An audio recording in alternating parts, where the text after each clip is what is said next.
First of all, thank you for still being here, right? I know it's a long day, right? And I really appreciate it. Uh, I'm going to talk about building applications for the next billion users. So I'm Siddhart Kshetrapal. It's a long name. You can just call me Sid. That makes it easy. I'm Siddhart KP on Twitter, right? You should probably not follow me. I post all sorts of garbage stuff.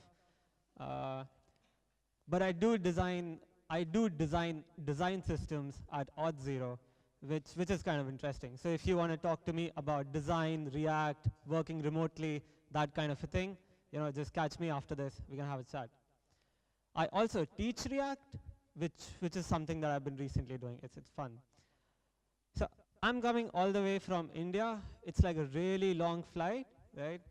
But it's fun because you can do a lot of things if you have to sit in one spot for 14 hours, right? Like the most productive, I don't know, time in the last 5 years that I've had. So let me start by throwing some numbers at you. There are 460 million internet users in India, right? To put that in perspective, the entire population of this country is 38 million, right? So this the scale is it's intense, right? And it's not just India. So there are a lot of big nations with so much population, right? And these are internet users. So Brazil has 139 million. There's the tiny country of Indonesia, which has 132 million. It's kind of insane. The other interesting part is most of these are developing nations, right? So internet is still reaching to the masses, right? The big cities have internet, good internet, but rest of them still are getting online now. This is the percentage population in a country that is on the internet. So only 36% of Indians are on the internet, right? And that's 460 million, so you know what's coming.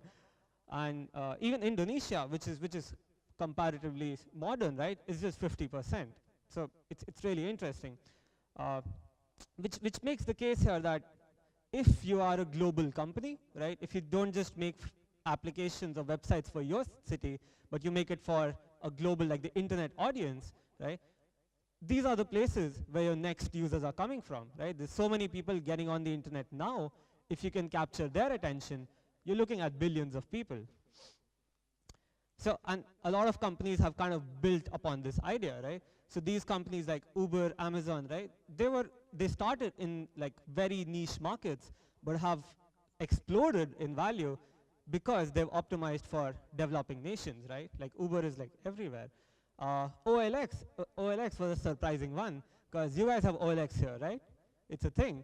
What I did not know is OLX is actually an Argentinian company that exists in Poland and India. I just thought it's an Indian company. It's everywhere over there, right? Turns out it's everywhere, right? Especially picking the countries that, very strategically picking the ones which are coming around. So that's interesting. Internet companies usually have it easier, right? Instagram, Twitter, Facebook especially has a big, user base in Brazil and India, right? More than specifically US where it started. But it's not all happy and fun. Developing nations also have this other problem, which is the internet is slow, right? So the big cities have good internet, but the rest of it is kind of sad. So if you look at the percentage of users with 3G networks and slower, that's 60% in India, 62% in Brazil. Nigeria is another fast-growing nation with internet. 72% of the people there have slow internet, right? So it's kind of a nuanced thing. So you guys can be all right, I don't care about that, right? I work for this area of the world. Everyone has 4G. Everyone has an iPhone. It's all chill. Think again. So why you should care about the performance angle is, so this is a study done by Fast Company where they found that 25% of people would abandon a website if it does not load within 4 seconds, right? 4 seconds is not a lot of time, but that's how our attention span is now. The interesting thing is this number used to be 8 seconds about 3 years ago, and it's 4 now.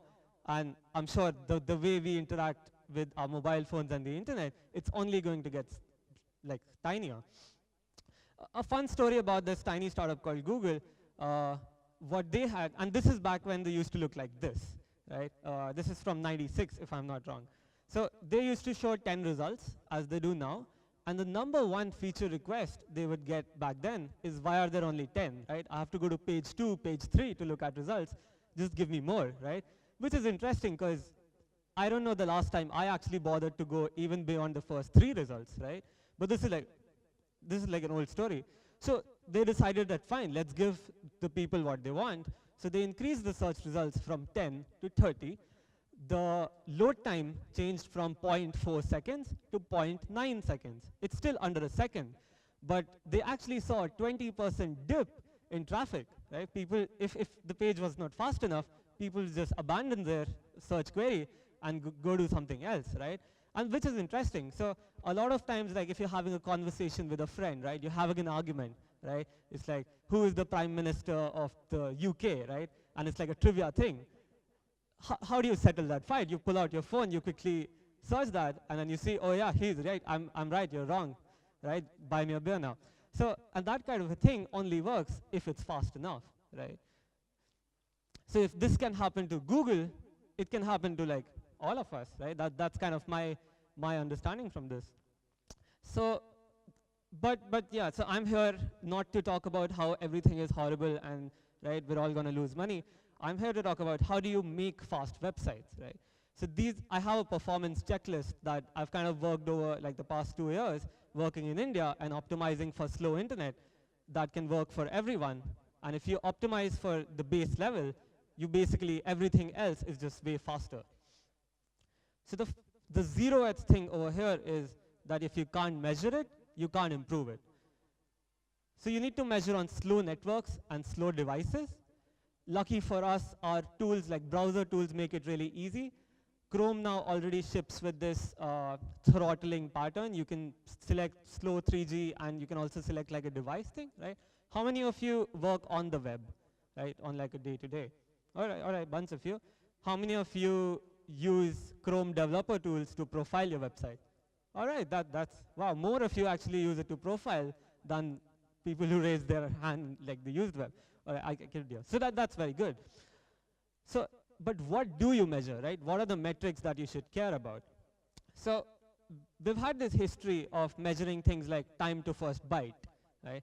DOM content loaded, right? Window on load, right? These kind of metrics. The interesting part there is these are great metrics for developers, for us to look at, but your users don't really care about DOM content loaded, right? It doesn't make any sense to them. What they care about is things like this. Like, when do you get the first meaningful paint on the page? So first meaningful paint is when the user has enough content on his screen so that he can start consuming it, right? If you're a news website, what are the headlines, right? What is the top story that I can start looking at? If you're an e-commerce, like online shopping thing, how fast can I start looking at the products that you have?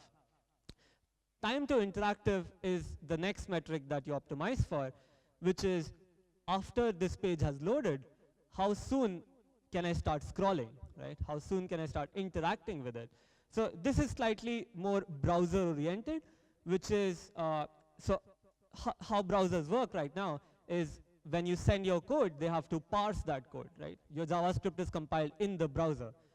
So how many of you have experienced that a website loads and then you start scrolling, but it doesn't scroll, and then suddenly it scrolls a lot, right? Like there's a jank, right? That's because even though it's painted, but the browser is still trying to parse your JavaScript, and that's why it janks. So time to interactive is when your browser is free enough, when your main thread is free for your interactions.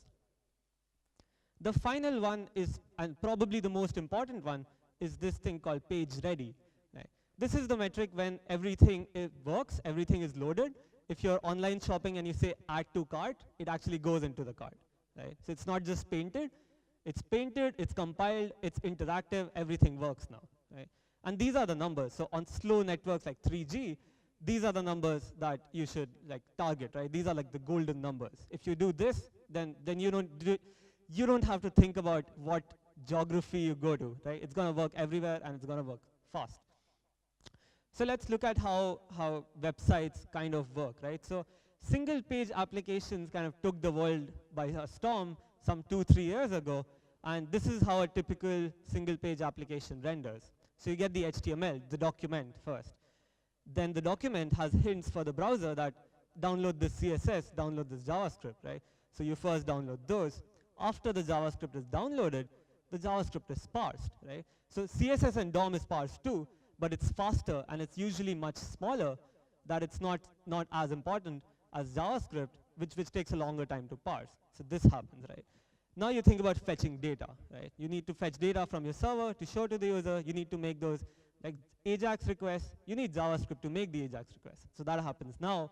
You fetch the data from your API, and then you actually do the paint, right?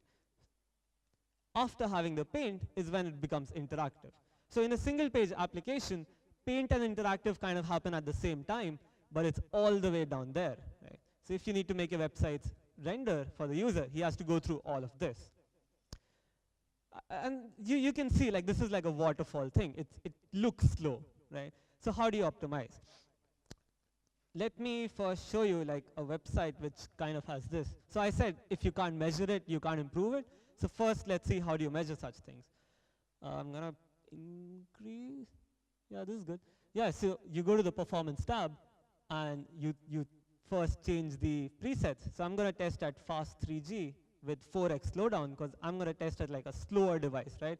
There's no point in testing an iPhone because it's gonna be smooth, right? What about the rest of the world? So that's what you measure with. And I'm gonna like reload, it's gonna profile it, it's gonna give me like nice screenshots on what's happening. All right, yeah, so now we have this, right? And if you look at this timeline, which has screenshots, you see the first paint kind of happened here at 4.5 seconds, right? And the fact is, if my website is not there, 25% of the people have already left because they were just looking at a blank screen and they decided, oh, this website is broken, I'm gonna go somewhere else. And so let's see what all is happening here. Yeah, so there is an HTML right over here. This is the tiny file, right, which is just the document. It's like 950 bytes, right? It's very like irrelevant. And this has the hints to download the next thing. So there's my style.css, there's the JavaScript. After the JavaScript is downloaded and parsed, so you see this gap over here between the JavaScript and the data fetching. That's actually the parse event. And you see this eval, which is like pretty big. It's like 470 milliseconds, just like half a second, just to parse that JavaScript that was downloaded. Then you fetch the data, and then the paint happens, right? So this is like the flow of it, which is like, I'm sure you're convinced now this is terrible. How do we optimize it? So the first step, like the first tip from the checklist, is you render content on the server, right? And I feel funny saying this because this is not new, right? 10 years ago, this is the only way websites used to work, right? You write some PHP or you write some Java applet which would render everything on the server and then throw it to the client, right? And then people would just sprinkle a little bit of JavaScript for like interactivity or like fancy modals and stuff, right? And with the single page application trend, we've kind of gone too far, and now we're just going back in time to recognize the good patterns that we had. So you render on the server. The two very, okay. I hope you can still read it. It's slightly shaky. I hope that's not a problem. So the two very useful parts about rendering on the server is first, the data fetching that you do it from your server to your API server, right? Which are like much closer. It's in the same VPC. So the latency is almost nothing as compared to when you do it from a client, right? If you do a request to the Code Europe website right now, it goes through here to the router, right? To like the tower, to somewhere on AWS cluster where it's deployed. So it's like a big trip. Whereas from the server to server, it's like a very small latency thing. The other thing is you have high power on your server. When you render the DOM, it renders pretty fast because you're not, like, you can throw as many resources as you want because it's your server. As compared to when you load it on people's mobile phone, you don't really know how much processing power they have on their phone, right? Like if you're carrying a low-end Android device, it's going to take a while for that JavaScript pass to happen. So how many of you folks, like just for an example, how many of you folks work with Express, like Node.js, Express? Yeah? How many of you work with React? All right, so you guys are going to like follow the examples perfectly, but for the rest of you, don't worry too much about it. It's like meta code, right? So just follow along the ideas. So on the server, I have this route, which is when I get this, when this endpoint is hit, go fetch data from the API, and then render the DOM and send it across the wire, right? So I'm basically doing the fetch on the server and rendering also on the server. So what I get to do now is the first document that comes doesn't only have hints, it actually has the data and the styles, because I already know what I'm going to render, right? And that goes in the first, like the first request itself. So the paint is not here, it's all the way up to the left, which is great, right? Which means that the moment the request comes and the first response is back, the user can start consuming, he can start reading, which is great. The slightly bad part about this is, because it's just more data to transfer and it's more work to do on the server, your JavaScript gets postponed a little, and your interactivity is also going to get like after the JavaScript. Funny thing, it's still going to happen before in the eventual case, just because of that data which we had to fetch on the browser first, but now it's already there, right? So it's much faster. Let me show you. So I've already done that on the same website here, and let me show you how that works. So I profile the same way, fast 3G, 4x slowdown.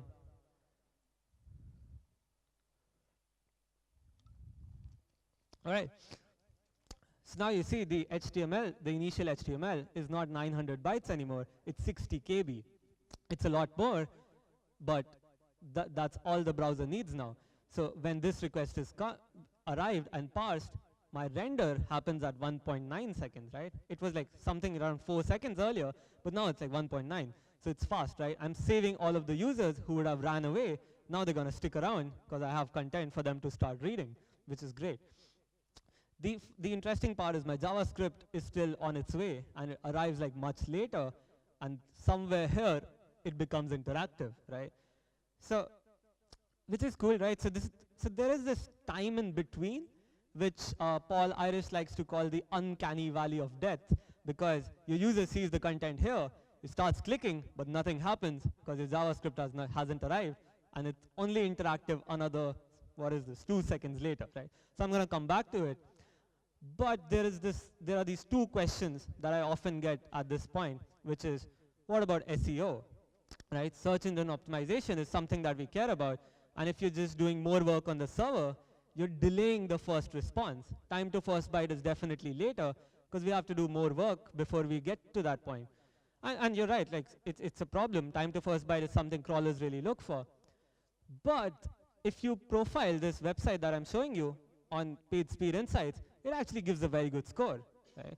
Because the funny thing over there is what all of these search engines like Google, what they want is not for you to optimize for like time to first byte, because that's just a metric. What they want you to optimize for is user experience for the end guy, right? So their crawlers try to do their voodoo magic, right? They wouldn't tell you how they do it, because that's like proprietary. But what they're really trying to do is to force you into building a good experience, right? So they don't really care if you do it on the server, browser, just make it like fast and useful for the user.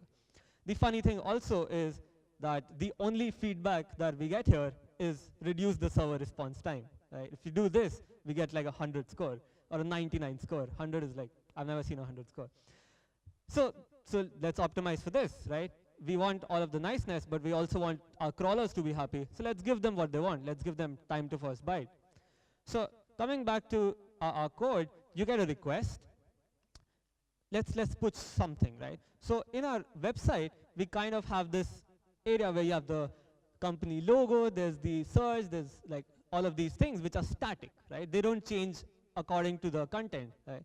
It's the layout, the skeleton of the page is static. So let's ship that first, let's send it down the wire, and then fetch content, and then send the rest of it, right? So the request is open longer, but you start shipping content much faster. So this makes the crawlers happy, this also makes your users happy, because it starts seeing something. The next question I get is, what if the API is slow, right? Like I say here that fetch data from the API before you show anything, but the backend team is like just not optimizing the API, it's slow. So what do you do, right? So the first, like, if you can, tell your backend team to like get their shit together and like make a fast API. But if that's not possible, then there are other things, right? So there are, Widget did a very interesting study where they found that if you have a custom loader, people are ready to wait 1.5x longer, right? Which is, it's kind of insane. So what they did was they took their website and they used to have the iPhone default loader before loading content, and then they changed it. They tried like a bunch of different loaders, right? They tried a horizontal bar, they put their logo, they put a cat gif over there to see if people would wait longer, like looking at the kitty, right? Turns out most of those results happen to like leave similar responses at, like, this was the number that they found. Like, people are ready to wait like just like half as longer. So this is where skeleton screens became a thing. So if you use Facebook, Slack, Medium, any of these, right? They show you these green animating bars as a hint that something's coming. Like, hold on, I've got your request, I'm gonna send you something. And this works, right? So if your API is slow, ship this first and then get the data and update it. So I've done this over here, and just to give you a feel of how it looks. So I have this content, and when you reload the page, right? So you see these gray bars there, right? But the headers are already there, because I know I want this section and this section. That doesn't change according to the data, right? But the rest of it is already there. So this gives the users like a belief that, okay, like something is coming, I'm just gonna wait slightly longer. And yeah, the research shows it works, so great. All right. Yeah, so what you're trying to do here is that you've basically preponed the paint over here, even though the interactivity or like the actual paint still happens here, but it still works. All right. Yikes. I'm gonna ask you for a favor. If you see this 19% and you're not scared, because I really am, right? So if anyone can get me like a MacBook charger that works, that would be great, right? I hope so. Aha, this guy's got it. Thanks. All right. So we talked about this metric. The third metric, which is page ready, it's really interesting because it really depends on your application, right? So the measurement, or more like the performance monitoring that we're doing, right, can't really tell you about this number. It's really something that you have to decide for yourself. The good part is that browsers give you this API, which is performance.mark. So you can leave your own custom hints to the browser that these are the things you should measure, which I control. So in the React world, how you would typically do this is after your component mounted and it's rendered, you leave a message to the browser that, all right, this is when my page is ready, right? And if you're using anything else like Ember or Angular or like jQuery, right? Whenever your application is ready for the user, you just drop in this one line and give the browser the hint, right? So let's look at over here.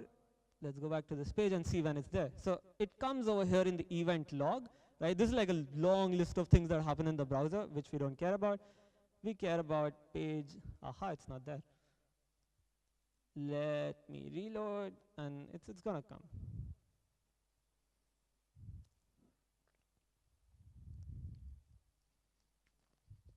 There we go. Yeah, so page ready happens at 4.1 second, right? So even though it's visible within like 1.6 seconds, but it's not ready until 4.1. And this is the uncanny valley. This is when your users get frustrated. They tap around, they think the web page has loaded, but nothing works. So what we need to do is optimize this time in between. How do we do that? This is where tip number 2, or checklist item number 2, comes into play, which is load the minimum amount of stuff required for the page to work. So Tobin Titus actually said this thing, which is amazing. He said, you can't be a web performance expert without being an image expert first, right? And it's 60% of all of the weight of websites is actually images, right? And this is funny because, thank you so much. Oh shit. No, I have the stupid new MacBook. MacBooks, right? Oh, you have one? Oh, yes, this is the one.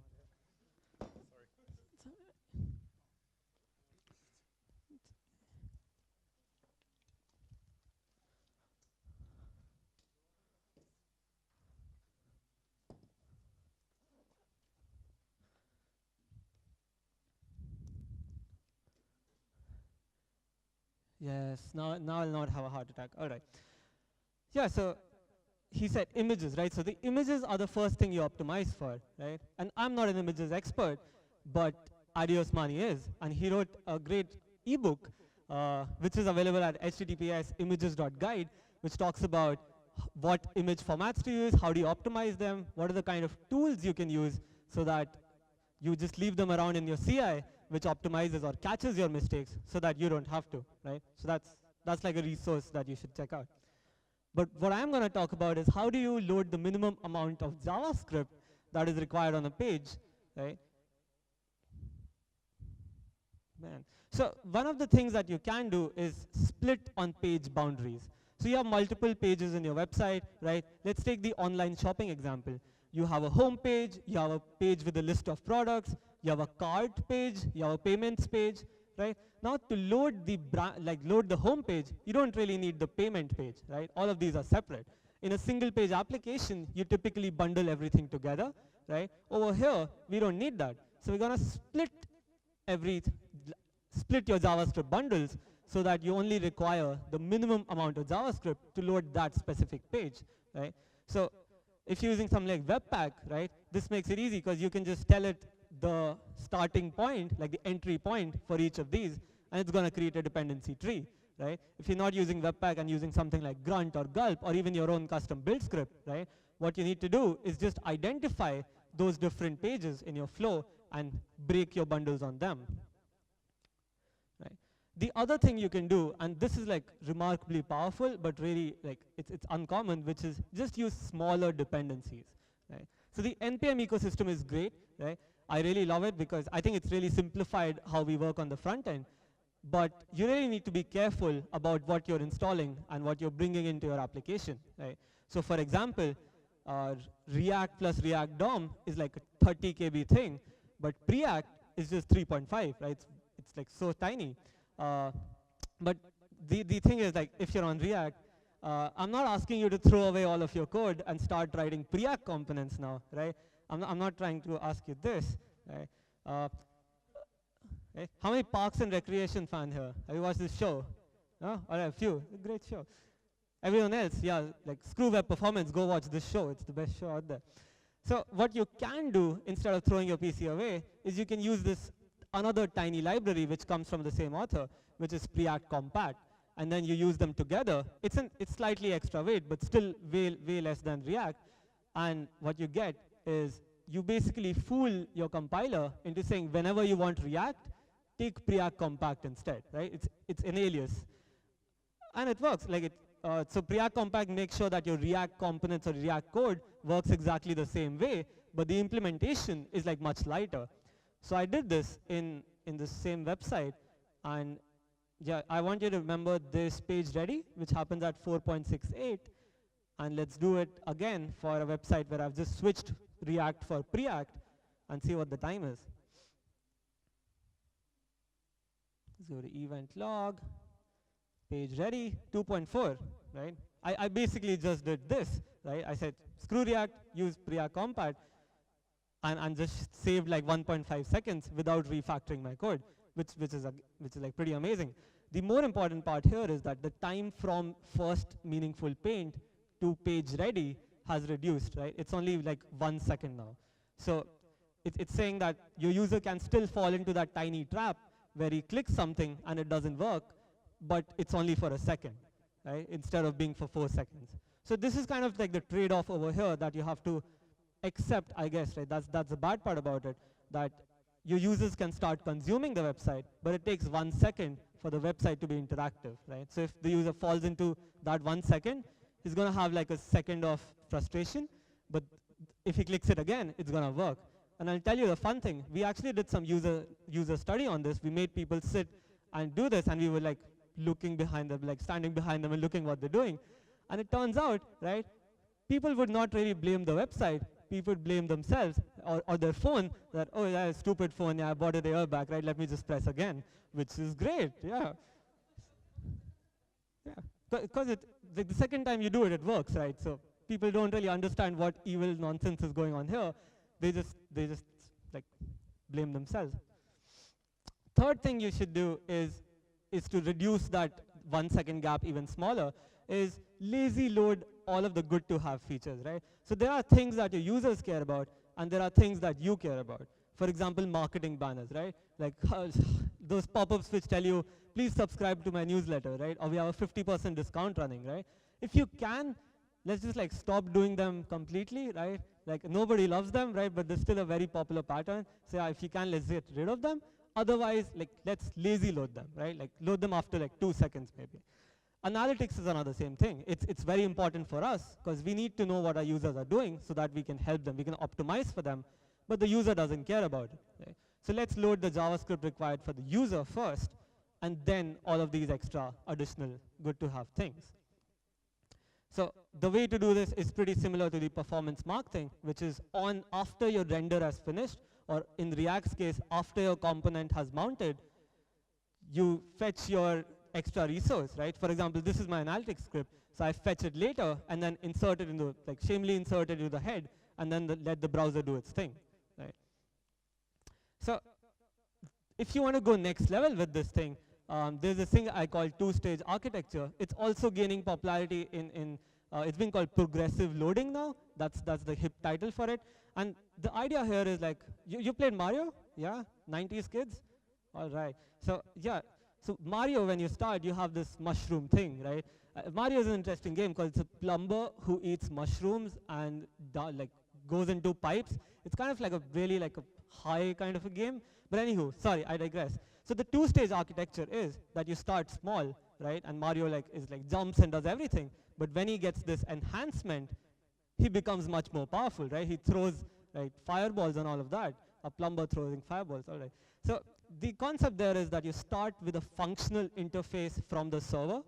You serve something that works, and then as your JavaScript bundles arrive, it becomes better and better. So you progressively enhance your website, right? Let me show you an example of this. So over here I have this, and I have the search box over here. And search box, as you'd expect, you start typing, right? It's like an autocomplete thing. It shows you the suggestions right there, right? But it only, like, I can only do these things if my JavaScript has arrived, right? Otherwise, I can't make that API request, or I can't change the DOM without it, right? So what if your user is in that 1 second trap, right? Or if he's on a like really bad network, right? Or he just went into a subway and he has like, right? And the JavaScript could basically never load. What do you do? Let me try to simulate that by just disabling JavaScript, right? So this is another fun thing. Your DevTools let you just disable JavaScript and see what the users are going to end up into. So yeah, now I can keep typing, do whatever. JavaScript's not there, no interaction. But what you still can do is have a go button, and you click this, and it goes all the way back to the server, comes back with the results, and there's still no JavaScript. You pick a result, it goes back to the server, and comes back, right? So this is pretty cool. Like, even if there is no JavaScript, it's still going to work, right? So in those rare cases where the JavaScript just did not load, or if your users are in like really terrible internet places, right? Like I've had users who are like using 2G, right? Like 2G is like the devil. You don't want to deal with 2G. But what you can do, right, is JavaScript is called, even though you have like 30 KB, it's going to take its own sweet time downloading. But what your server is still going to be faster. So you render everything on the server, which works. And if and when the JavaScript arrives, you give him a better experience by having an autocomplete and like in-place search. Another example of this is things like this, right? Show more, show less. Accordions, right? All of these things that we typically do with JavaScript, but can also be done with CSS in like much fewer lines, and just put them in the head tag of the document, right?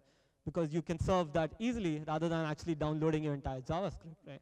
So that's another way of doing progressive enhancement, that you start with CSS, and then most of the things will work, and then enhance them, like put an animation on them when your JavaScript arrives. All right. So this is a quote by Guillermo Roch. I should have attributed him over here. And he says, anticipation is key to performance. And this is the next tip, which is, so most of us work on these, like obsess over these product flows, right? Like I love the shopping example because it kind of really has this, where you look at a product first, you add to cart, then you go to the cart, then you say, all right, I like the price or something, and then you go to the payments page, right? So we really obsess over this defined user journey. And what you can do in this case is just start prefetching and caching the next page. When he's on the cart page, start fetching resources for the payments page, right? He's going to go there next. If he's on the product page and he does add to cart, start fetching the cart page, because that's where he's going next, right? So that's like eager. And it has its trade-off, I guess, right? Because you're not really sure if the user is going to that page. There's a good chance that he is, but you're not sure. So you're wasting his bandwidth, right, if he does not go. But if you optimize for the happy case where he does, it loads super fast, and the user is like, this is a smooth experience, I'm going to hit that pay button now, right? And that's kind of what we're here for, right, to get people to hit the pay button. So how do you do this is you can use service workers, which are like totally cool, and you can actually communicate with your service worker. This is like a feature which is very less talked about. So in runtime, you can talk to your service worker, and you can say post message. And over here, I'm saying method is cache. This is like a custom method. You can say, please store this, right? It's something you decide. And I'm giving the URLs.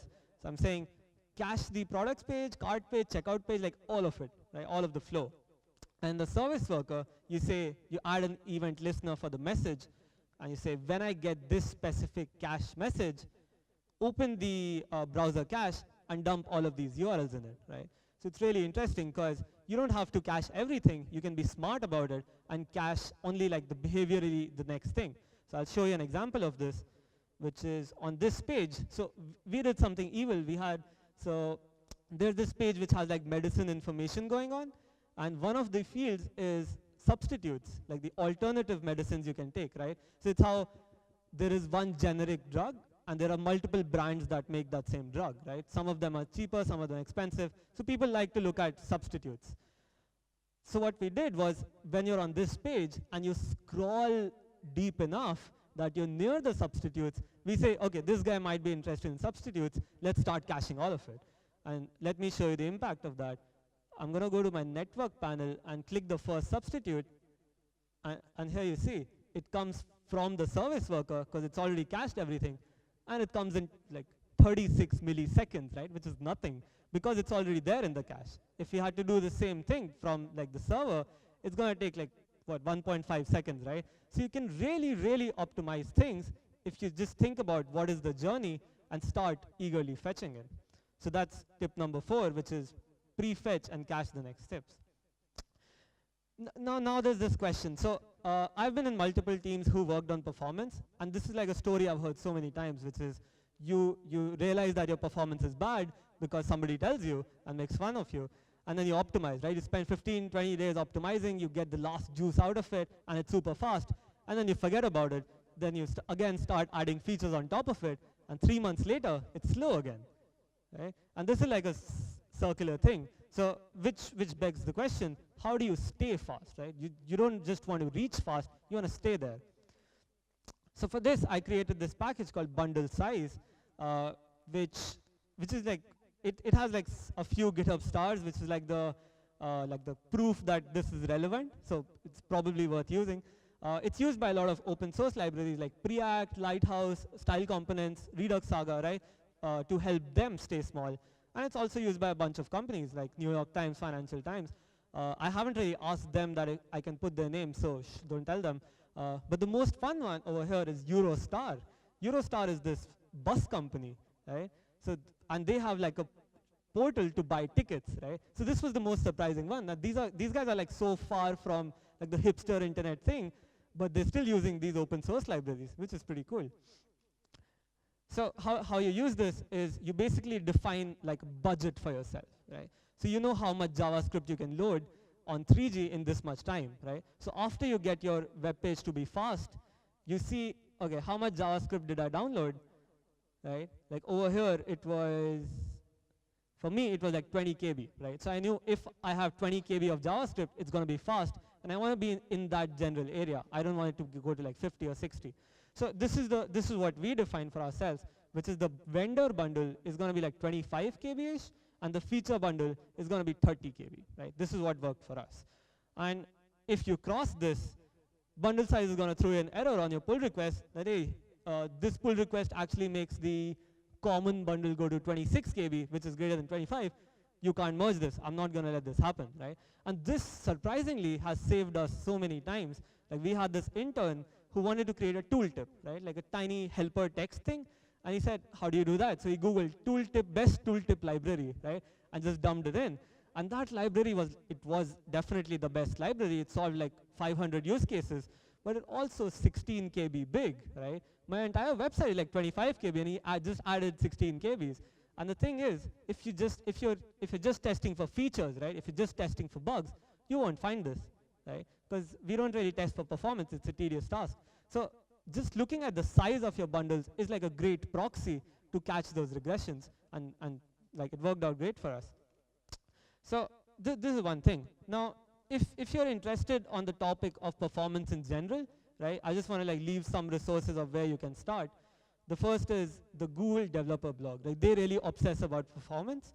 So they have this thing called developers.google.com/speed, where the bunch of resources you can start there. It's a good place to learn. That's where I learned. And the other is just use the audits panel or the performance panel in your DevTools and go back and profile your website for bad devices and slow internet, right? And you might be surprised, right? So let me end my talk with this. This is like just as a recap, this is the checklist. You render meaningful content on the server. You load the minimum amount of JavaScript required for that specific page or route. You lazy load features that you care about but the user doesn't. You selfishly prefetch and cache the next page. And finally, you use CI tools to stay performant, right? I wish you like a bunch of happy users. I'm Siddhart, right? If you have any questions, you can ask them now or catch me later or like ping me on Twitter. Sorry. Thank you.